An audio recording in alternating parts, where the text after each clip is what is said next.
made minor changes to our BLADESTORM build here. First of all, we needed to be a little bit tankier, so we did end up removing some points off of ferocity and going to toughness. I think it was like, now it's instead of like 100-0, it's like 80-20 or 70-30, something like that. I don't have the exact points, but somewhere around that number. But the other thing we're changing is, instead of having bleeding edge, which again is like one of the most OP abilities in the game right now, we're going to try out Flight of Gavenier. Now, it hasn't leveled it. I haven't leveled it up to full, so I can have 10 modifier points. It's only level 54 compared to Bleeding Edge's level 81. And I want to say it does significantly less damage than Flight of Gavenier right now. But we're still going to try it. We have critical damage. I think we have like 100% crit chance on this ability, where this has 67. So whenever we throw this ability, it's always going to crit. And the modifiers that we have for it right now: grants force shield, increased damage, of course. This is cool. There's an explosion when you call it back on yourself. Increases damage to enemies along the hammer's recall trajectory. I'm not sure if that gives them like a weakness buff, or is it just it does more damage, or does it apply a debuff and stuff? I don't know. Increased ailment damage. Probably rage instead of ailment damage. And then increased critical chance based on block chance. This is what's giving us 100. I don't know, for some reason this is giving this ability 35% more block or crit. I don't know. And then critical damage by 30%. Once we get the 10th point, I'm not sure what else I will pull or put it into. Probably this. I'll probably work around points to put something like this, but we're going to try it out for now. As you know, Bleeding Edge does so much damage, but with this I feel like we're going to be a little bit more safe. And it could be a little bit more fun, because not only are we going for, you know, clearing and trying to get as high as we can, but we want fun factor, and this ability seems really fun. But then that goes into our Tracker's Reach. I'm not sure if I even need Tracker's Reach anymore. I probably go into something like Warpath or for a stun, but right now we're just going to be testing out Flight of Gavenier. But we shall see, because before with the Tracker's Reach, we pull them in and then use Bleeding Edge and just fucking spin on everyone and kill them all. But we're going to try just a regular 121. We're not going to do any modifiers or anything like that. We're just going to be testing out the build. Oh, and passives.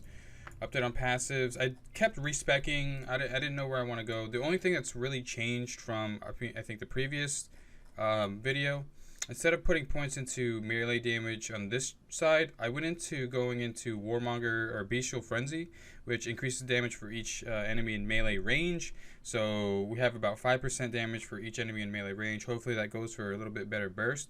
I'm not sure if just guaranteed melee weapon damage would be better than the damage that's coming from the people around me.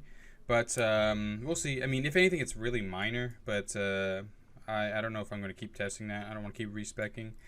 And then moving on to where I'm heading as we level up, we're going through through the Scholar tree. So after we get to the Assassin tree, we just went down a little bit. It's giving us rage cost reduction, and this point's really good right here. Plus another 50 rage, or 150 rage. So I'm not sure if this is the last thing we could put into rage besides these three. But we're moving up here into the Praetorian.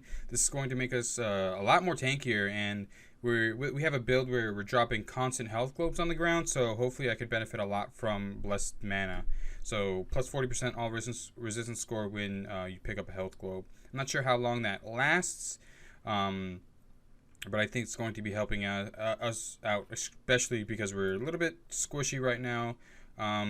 With the tankiness and just survivability in general. I'm not sure if I'm gonna be putting where I'm gonna be putting my points here, but we have like 15 more points, so we're gonna be able to explore this a little bit more. But let's go ahead and test this out. And there's a really fun combo.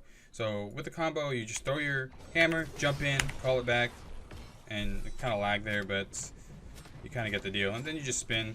Before I was relying on Bleeding Edge a lot to do my burst, but it kind of get boring. You kept running out of rage, and I kept dying because, again, this build's a little squishy, and we can't be just standing there. Before I stand there just spamming Bleeding Edge for like 5-10 seconds, and that really allowed the enemy to get some good hits off on me. So as you see, I mean, it's the hammer still does a good amount of damage in burst. Nothing like Bleeding Edge, and we still have a good amount of rage. We're not expending our whole pool to do the burst. It is going to be a little slower, but we can definitely play around that. I don't mind. It's not like this is a timed expedition. So let's see again. Oh, okay, I fucked up. Got it too ahead of myself. We still have the shield, the shout, and Juggernaut just really does so much damage. We can one-shot things like that if we get lucky. Okay, we're heading to our first elite pack. Let's see how this goes. I'm just gonna go ahead and shout early here. Put on my shield as well. I'm gonna throw our hammer, jump in, call it back, and it explodes. Then we'll spin on him. Because, I mean, again, I want this to be a BLADESTORM build. I want it to be as BLADESTORM focused as possible. And with this new ability, we can really, you know, BLADESTORM a little bit longer. Whoops. Okay, I gotta get used to the cooldown on it. Call it back. Does like 200,000. Not the craziest damage, but I mean, we're not doing too bad so far. But I don't think anything has tough. Once we run into the elites have tough like that, we might run out of rage just spamming all our abilities and just trying to get them down, but we'll see. And I mean, I could use Tracker's Reach, but then again, see, the longer I stay in melee like that, the worse it gets. So I really don't want to stand in there too long. Just want to go in, call it back, and then spin out. But I'm stuck. Didn't really help. But yeah, I mean, the combos are really fun. So let's try this out. So we just spin on these guys until they call it in. Okay, it didn't explode for some reason, I don't think. We're still not doing too bad damage here. A shout. And you can see why Tracker's Reach again. It's really doesn't help with us changing to the flight of Galvanier. Because, again, we don't want to be in here too long. You want to go in, get out, and just start spinning. Still not too bad damage. Ooh, I didn't even... This guy's not even on the map. Let's see what he has. Saganaris.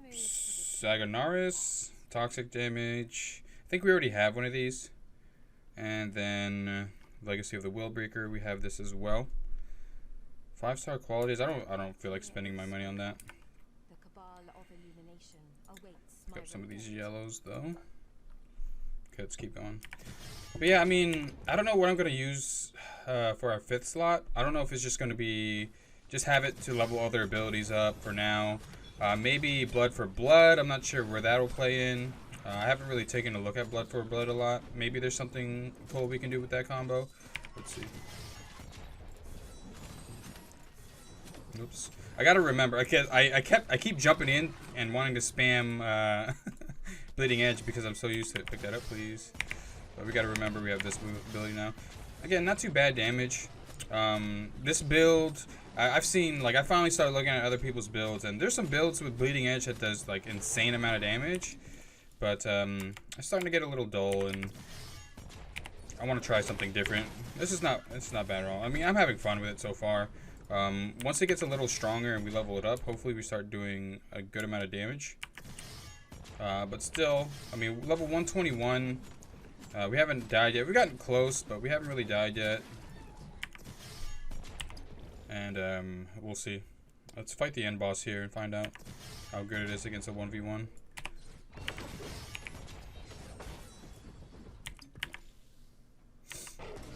Okay, we got another elite here. It's going to be a good test. So we'll go ahead and let's just kill these rats real quick. Put on our shield, throw our hammer, jump in, recall the hammer, explode everyone in the area. We want to spin our shield. Let's let our shield go off first, though. There we go. So now we can back off, shout, hammer, jump in, call it back, and do another AoE, and then run out. I mean, it's pretty fun gameplay. Again, that's one of the things I'm looking for in a build. It doesn't have to be just all damage. As long as I'm having fun and I'm spinning. I love the BLADESTORM ability. I heard that it's a little buggy still. but I haven't had too much of a problem with it. We're still doing 90+K crits. And then call hammer. I don't know if those had tough. I needed to look. Okay, now we're at the end boss. Let's see what we can do. But we're still benefiting from all the passives with Siegebreaker, and we're still tanky, or we still have a bunch of survivability passives, and we're a little tankier now that we put more points into toughness. Is he tough? Okay, he's not tough. So it shouldn't be too bad. Let's call this. Spin on him. Okay, he has Rend imbued. He doesn't have melee imbued, so let's weaken him. Throw the hammer jump. Okay, the explosion from the hammer is a pretty good distance as well. And see all these health globes dropping? Once we get that health globe passive, it's going to help us be a little bit more tankier as well. Go ahead and pot. Let him hit our shield. Okay. Didn't have tough, so he didn't go down as fast as if I had Rend or Bleeding Edge. But I still don't think it's too bad. I mean, we were able to clear it without having too much of a problem. Probably close to dying once or twice. But overall, I mean, pretty fun ability. And I don't know where I'm going to go more with this ability. Probably just use it to level. Maybe Warpath for a stun or something. Or, I don't know, maybe Blood for Blood. But let me know what you guys think. Do you think we should keep going with the Fight of Gavnir just to switch it up a little bit and get away from the Bleeding Edge? I mean, again, Bleeding Edge is one of the strongest abilities, but I feel like this ability is pretty fun, and we could throw it, jump in, and call it back. I think that's a pretty fun combo, but again, shut off the passives where I'm going. We're going to start building into the Praetorian tree a little bit to get a little bit more tankiness. Then I can keep going for ferocity and crit on my gear and stuff like that. Oh, and I also added gems to my items.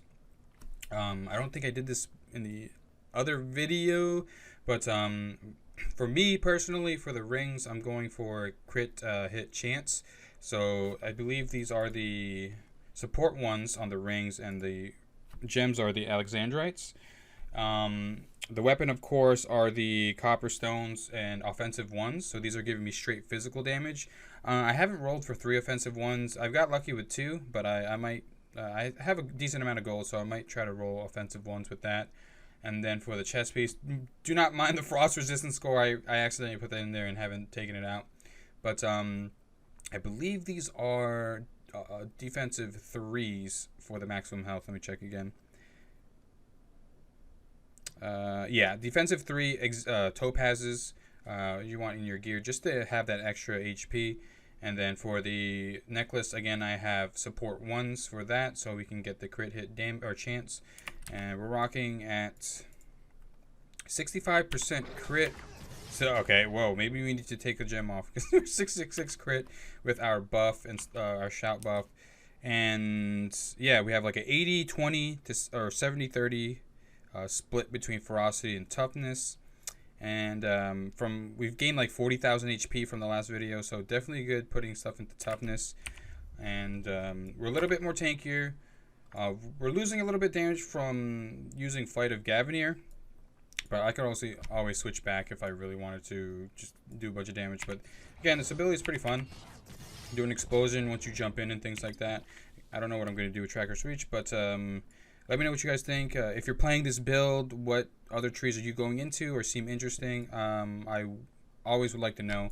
I get most of my knowledge from you guys and YouTube and things like that, so I do appreciate the help. But anyways, thank you guys for tuning in. Hopefully you're liking this build, and I'll see you in the next one.